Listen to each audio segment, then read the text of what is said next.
नमस्कार विद्यार्थी मित्रों। अगाउना लेक्चर में आपणे सुरेख नियत संबंध सुरेख सहसंबंधनो अभ्यास कर्यो।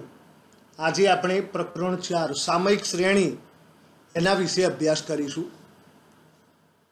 सामयिक श्रेणी एटले आंकड़ाकीय माहिती जे श्रेणीबद्ध गोठवेली होय एनो अभ्यास एटले के गुणोत्तर श्रेणी, समांतर श्रेणी एना विषे आपणे अभ्यास भूतकाळना धोरणों में करेलो छे। आज आपणे सामयिक श्रेणी एना विषे अभ्यास करवा जई रह्या छीए। आंकड़ाशास्त्र में बे संबंधित चलोनो अभ्यास जुदी जुदी रीते थाय छे। बे संबंधित चलो विशेनो अभ्यास करवा माटे आपणे प्रकरण 2 अने प्रकरण 3 एटले के सुरेख सहसंबंध अने सुरेख नियत संबंध एनो अभ्यास कर्यो। संबंधित चलो पैकी एक चल निरपेक्ष चल होय तो बीजो चल सापेक्ष चल अने ए बे चलोनो आपणे अभ्यास अगाउना चेप्टरों में करेलो छे। आ प्रकरण में आपणे निरपेक्ष चल तरीके समय ने लेवानो छे अने समय ने आधारित सापेक्ष चल एटले के चल राशिनी जे किंमतो आपेली होय एनो अभ्यास विशिष्ट रीते करवा माटे सामयिक श्रेणीनो उपयोग करवामां आवे छे। अर्थशास्त्र, समाजशास्त्र तेमज धंधाकीय आंकड़ाशास्त्र में समय साथे बदलाती चलनी किंमतों विशेनी माहितीनो अभ्यास करवामां आवे छे। दाखला तरीके आपणे देशनी वस्तीनी वात करीए। खेतीनी पैदाश एटले के खेत उत्पादन, जथ्थाबंध भावना सूचकांको, बेरोजगारी एना आंकड़ाकीय माहिती जे होय, आयात निकासनी माहिती होय, कोई पण धंधाकीय एकमनुं वार्षिक उत्पादन होय, शेर बजारना आंकड़ाकीय माहिती दर्शावता जे आंकड़ाओ छे एनी वात होय, बेंकना समयांतरे बदलाता व्याजना दर अंगेनी माहिती होय, कोई पण शहेरनुं दर कलाके मापेल तापमान, आ बधी जे माहिती छे ए विद्यार्थी मित्रों आपणे समय साथे रजू करीए छीए। तो आ जे बधी माहिती समय ने आधारे जे रजू करवामां आवती होय तो तेने सामयिक श्रेणी कहेवाय। हवे आनाथी आपणे एक प्रश्न ऊभो थशे के पूर्वानुमान एटले शुं? तो समय आधारित जे माहिती होय, दाखला तरीके आपणे दर वर्षे उत्पादन थतुं होय अथवा उत्पादन अने वेचाणना कारणे जे नफो थतो होय, तो भूतकाळना आवा जे अनुभवो होय एना आधारे वर्तमान में एवी प्रवृत्ति करिए कि जेथी भविष्य में नफा में केटलो वधारो थशे, वेचाण में केटलो वधारो थशे, तो एनी माहिती आपणे जे मेळवीए एने आपणे पूर्वानुमान कहे छे। तो या पहली व्याख्या थशे कि पूर्वानुमान एटले शुं? तो भूतकाळ में बनेली कोई घटनानी माहितीना अभ्यास परथी ए घटना माटे भविष्यना कोई एक समय माटे करवामां आवतुं जे अनुमान एने पूर्वानुमान कहे छे। एटले के भूतकाळमां जो कोई घटना बनी होय एनो अभ्यास करवामां आवे, ए घटना परथी वर्तमानमां कई रीते प्रवृत्ति करवी के जेथी भविष्यना कोई एक समय माटे आपणे आपણા लक्ष्य सुधी पहोंची सकीशुं एनुं जे अनुमान वर्तमानमां करवामां आवे तेने पूर्वानुमान कहे छे। तो विद्यार्थी मित्रों अहींया एक मार्क में व्याख्या आपने पूछी शकाय कि पूर्वानुमान एटले शुं?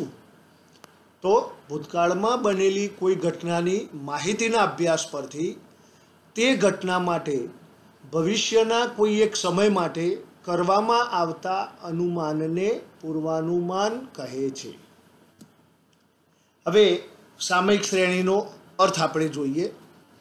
तो सामयिक श्रेणी विषे आपणे प्रस्तावना जोई, पूर्वानुमान विषे समझण मेळवी। तो सामयिक श्रेणीनो अर्थ शुं थाय? तो समयांतरे एकत्रित करेली एटले के समय अनुसार समयना अंतरे एकत्रित करवामां आवेली, समय अनुसार गोठववामां आवेली जे आंकड़ाकीय माहिती होय एने आपणे सामयिक श्रेणी कहेवाय। तो कोई बाबतना अभ्यास माटे एकत्रित थती अथवा एकत्रित करवामां आवती समय आधारित माहिती ने समयांतरे એકત્રિત કરવામાં આવેલી સમય અનુસાર ગોઠવવામાં આવતી આંકડાકીય માહિતીને સામયિક શ્રેણી કહે છે. હવે આવા ચલની જે લાંબા ગાળાની કિંમતોનો અભ્યાસ કરવામાં આવે તો તેના દ્વારા ભવિષ્યમાં આ ચલની કિંમત શું થશે તેનું અનુમાન મેળવી શકાય છે. અને વિદ્યાર્થી મિત્રો, આવા જે પૂર્વાનુમાનો એટલે કે અનુમાનો એ ભવિષ્યનું આયોજન કરવામાં ખૂબ જ ઉપયોગી નીવડે છે.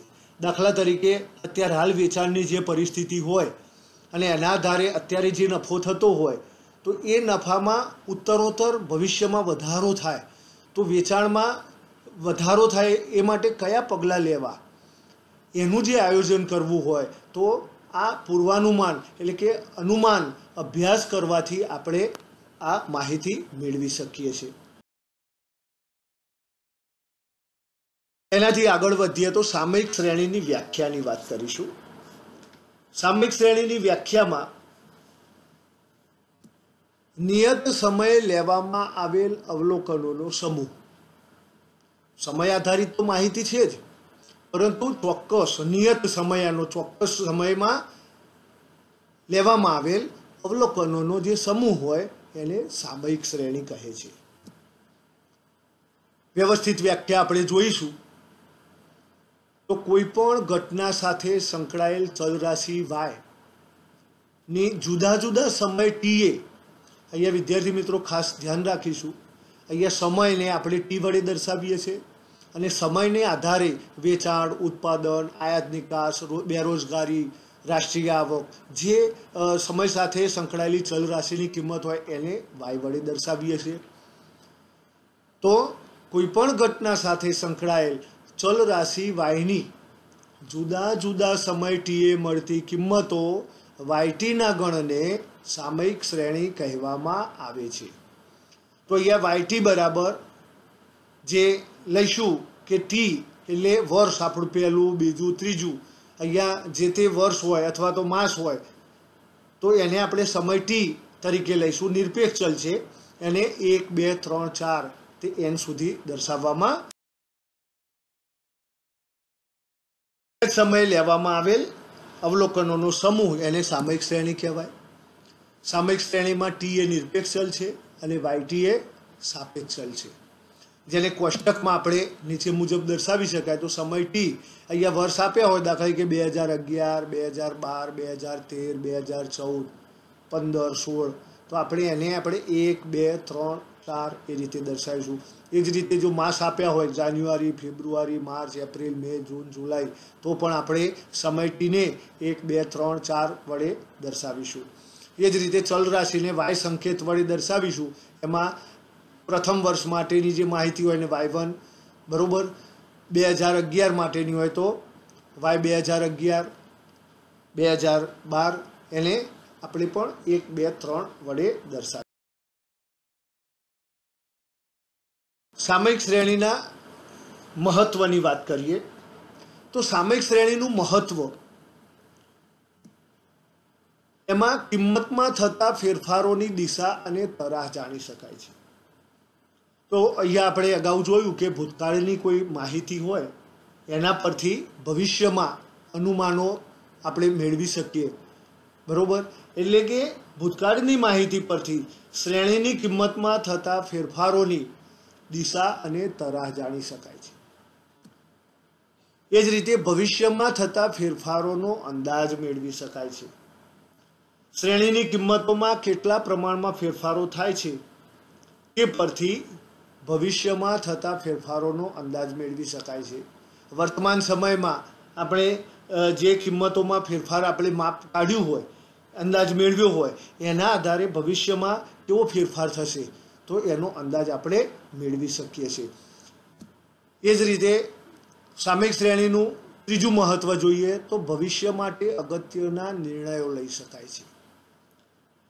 દાખલા તરીકે વેચાણ કે ઉત્પાદનની વાત હોય, અત્યારે હાલ જે વેચાણના આંકડા હોય એના માટે કેટલું અત્યારે ઉત્પાદન થઈ રહ્યું છે, પણ ભવિષ્યમાં વેચાણમાં વધારો કરવો પડે તો કેટલો વધારો કરીશું તો જેથી ઉત્પાદનમાં આટલા ટકા વધારો કરી શકાય, આટલો નફો અત્યારે મળતો જ, ભવિષ્યમાં આટલો નફો મેળવવા કેટલું વેચાણ કરવું પડશે, એને અનુસંધાને કેટલું ઉત્પાદન કરવું પડશે.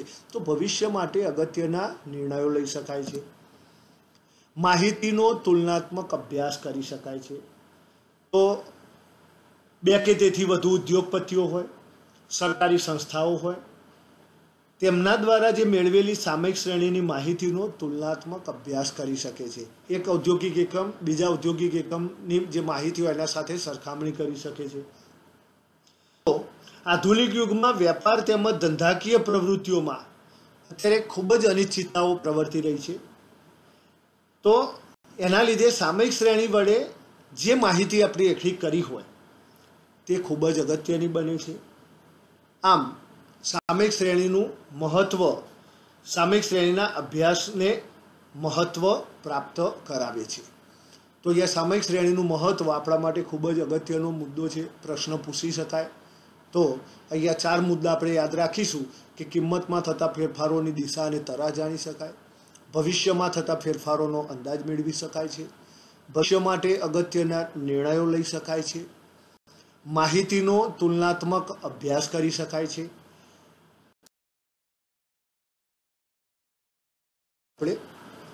તો સામયિક શ્રેણીનું પૃથક્કરણ એટલે શું? તો સમય આધારિત આપણે જે માહિતી એકત્રિત કરી હોય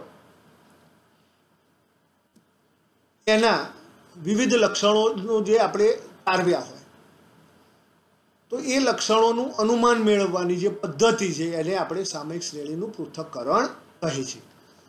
તો સામયિક શ્રેણીના વિવિધ લક્ષણોનું અનુમાન મેળવવાની પદ્ધતિને સામયિક શ્રેણીનું પૃથક્કરણ કહે છે. તો વિદ્યાર્થી મિત્રો, અહીંયા 1 ગુણમાં આપણે વિભાગ બીમાં પ્રશ્ન પૂછી શકાય કે સામયિક શ્રેણીનું પૃથક્કરણ એટલે શું?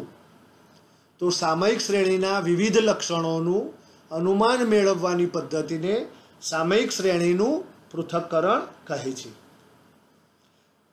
આપણે જોઈએ તો સમય સાથે બદલાતા સામયિક શ્રેણીના ચલમાં આવતા જે ફેરફારો છે કોઈ એક વિશિષ્ટ કારણસર થતા નથી. સામયિક શ્રેણીનો ચલ અનેક પરિબળોને આધીન હોય છે અને તે બધા પરિબળોની અસર આપેલ ચલ પર થતી જ હોય. દાખલા તરીકે જથ્થાબંધ બજારની અંદર ઘઉંનો ભાવ સમય સાથે બદલાતો હોય છે. એના ઘણા બધા કારણો હોઈ શકે, કારણ કે ઘઉંનું એ વખતનું એ સમયનું ઉત્પાદનની વાત હોય, ઘઉંની માંગ કેવી છે બજારમાં, ઉત્પાદિત માલ બજાર સુધી લાવવાનો ખર્ચ કેટલો છે. તો એ જ રીતે ઘઉંનું ઉત્પાદન કેટલું થાય તેના પર તે સમયનું હવામાન, સિંચાઈની સુવિધા, તે સમયે વપરાયેલ બિયારણ જેવી વિવિધ બાબતોની અસર એ થતી હોય છે. તો આવા પરિબળોની જે અસર છે એ સામયિક શ્રેણીના ચલની કિંમત પર જુદા જુદા પ્રકારે થાય છે. સામયિક શ્રેણીનો આવો વિગતવાર આપણે અભ્યાસ કરી અને જે વિવિધ લક્ષણોનું અનુમાન મેળવવામાં આવે તેને સામયિક શ્રેણીનું પૃથક્કરણ કહે છે. એટલે કે સમય આધારિત કોઈ પણ માહિતી એકત્ર કરી હોય એના વિવિધ લક્ષણોનું અનુમાન મેળવવાની જે પદ્ધતિ એને આપણે સામયિક શ્રેણીનું પૃથક્કરણ કહેવામાં આવે છે. હવે સામયિક શ્રેણીના પૃથક્કરણના તબક્કા કયા? તો સામયિક શ્રેણીનું આપણે પૃથક્કરણ કરવું હોય તો પ્રથમ તબક્કો અને બીજો તબક્કો. તેમાં પ્રથમ તબક્કો એટલે કે સામયિક શ્રેણીના પૃથક્કરણ 2 તબક્કામાં કરવામાં આવે છે. એમાં પહેલો તબક્કો છે સામયિક શ્રેણીના ચલ પર અસર કરતા વિવિધ પરિબળો ઓળખવા. સમય આધારિત જે ચલ રાશિની કિંમત આપણે પ્રાપ્ત કરી હોય તો એ ચલ ઉપર જે પરિબળો અસર કરતા હોય તો એ પરિબળોને આપણે ઓળખવા. ત્યારબાદ નેક્સ્ટ મુદ્દો, આ પરિબળોને અલગ અલગ તારવીને તેમાંથી આપેલ ચલ ઉપર દરેકની અસર કેટલા પ્રમાણમાં થાય છે તે નક્કી કરવું. એટલે પહેલામાં પહેલું તો ચલ પર અસર કરતા પરિબળો ઓળખવા, આ પરિબળોને અલગ આપણે તારવવા અને એમાંથી આપેલા ચલ ઉપર દરેક પરિબળ કેટલા પ્રમાણમાં અસર કરે છે તે નક્કી કરવું. તો અહીંયા સામયિક શ્રેણીનું પૃથક્કરણ એ 2 તબક્કામાં કરવામાં આવે છે. પૃથક્કરણ એના ઉપયોગોની વાત કરીશું. તો સામયિક શ્રેણીનું પૃથક્કરણ વ્યાપાર, વિજ્ઞાન, સામાજિક અને રાજકીય ક્ષેત્રે ખૂબ જ ઉપયોગી નીવડે છે. કારણ કે સમય આધારિત જે માહિતી એકત્રિત કરી હોય તો એના વિવિધ લક્ષણોનું આપણે અનુમાન તો મેળવવું જ પડે. અને આવા અનુમાનો એ વ્યાપાર, વિજ્ઞાન, સામાજિક અને રાજકીય ક્ષેત્રે નીચે મુજબ ઉપયોગી આપણને નીવડે છે. તો એમાં પહેલો ઉપયોગ, ભૂતકાળની પરિસ્થિતિ પરથી ચલણનો પ્રકાર અને માપ જાણવા. ભૂતકાળની જે માહિતી હોય, ભૂતકાળની પરિસ્થિતિ હોય એ જાણી શકીએ અને એ પરિસ્થિતિના આધારે તેના પરથી ચલણનો પ્રકાર અને માપ મેળવી શકાય છે. બીજો ઉપયોગ જોઈએ તો ચલની ભવિષ્યની કિંમતોનું અનુમાન કરવા માટે ઉપયોગી છે. ચલની ભવિષ્યની કિંમતોનું આંકડાશાસ્ત્રીય રીતોની મદદથી, આંકડાશાસ્ત્રીયની વિવિધ જે પદ્ધતિઓ છે, રીતો છે, એની મદદથી આપણે એકત્રિત કરેલી જે માહિતી હોય એનું અનુમાન મેળવી શકીએ છીએ. ભવિષ્ય માટે યોગ્ય નિર્ણયો લેવા, મેળવેલ અનુમાનિત જે કિંમતો, આપણે કીધું કે ચલની ભવિષ્યની કિંમતોનું અનુમાન કરવા, તો અનુમાનિત કિંમતો આપણે જે નક્કી કરી હોય એના આધારે ભવિષ્ય માટે યોગ્ય નિર્ણય લઈ શકાય છે. એના આધારે આપણે કયું કાર્ય કરવું, કેટલું કરવું, કેટલા માણસો રોકવા, કેટલા પ્રમાણમાં કાર્યક્ષેત્રનો વ્યાપ વધારવો, બરાબર, તો એ કાર્યનું આયોજન કરી શકાય છે. તો ભવિષ્ય માટે યોગ્ય નિર્ણયો લેવા માટે સામયિક શ્રેણીનું પૃથક્કરણ ખૂબ જ ઉપયોગી છે. આમનો નેક્સ્ટ મુદ્દો, ફેરફારોનો તુલનાત્મક અભ્યાસ કરવા. જુદા જુદા સ્થળ હોય અથવા તો જુદા જુદા સમયે આપેલ ચલમાં થતા ફેરફારોનો તુલનાત્મક અભ્યાસ કરી શકાય છે. જુદા જુદા સ્થળની માહિતી હોય, જુદા જુદા સમયની જે માહિતી હોય અને એ માહિતીના આધારે એ ચલ કિંમતમાં થતા ફેરફારોનો તુલનાત્મક અભ્યાસ કરી શકાય છે. નેક્સ્ટ મુદ્દો આપણો જોઈશું, સામયિક શ્રેણીના પૃથક્કરણના ઉપયોગો. તો ભૂતકાળની કિંમતો પરથી જે મેળવેલી અનુમાનિત કિંમતો હોય અને વર્તમાન કિંમતોની તુલના કરી તેમની વચ્ચેના તફાવતના કારણો શોધી શકાય છે. એટલે કે અનુમાનિત કિંમતો અને વર્તમાન કિંમતોની તુલના કરી તેમની વચ્ચેના તફાવતના કારણો શોધી શકાય છે. તો વિદ્યાર્થી મિત્રો, અહીંયા સામયિક શ્રેણીના પૃથક્કરણના આપણે ઉપયોગો સમજ્યા. તો આજના લેક્ચરમાં સામયિક શ્રેણીનો અર્થ એટલે કે વ્યાખ્યા, સામયિક શ્રેણીનું મહત્વ, સામયિક શ્રેણીના ઉપયોગો, સામયિક શ્રેણીનું પૃથક્કરણ, સામયિક શ્રેણીનું પૃથક્કરણ કરવાના તબક્કા, સામયિક શ્રેણીનું પૃથક્કરણ કોને કહેવાય, સામયિક શ્રેણીના પૃથક્કરણના ઉપયોગો આપણા માટે, થિયરી માટે આજના લેક્ચરમાં આ પ્રશ્નો ખૂબ જ ઉપયોગી હોવાથી અવારનવાર પરીક્ષામાં પૂછાતા હોય છે. આપ આપના ચોપડામાં નોંધી લેશો અને વ્યવસ્થિત તૈયાર કરશો. અસ્તુ.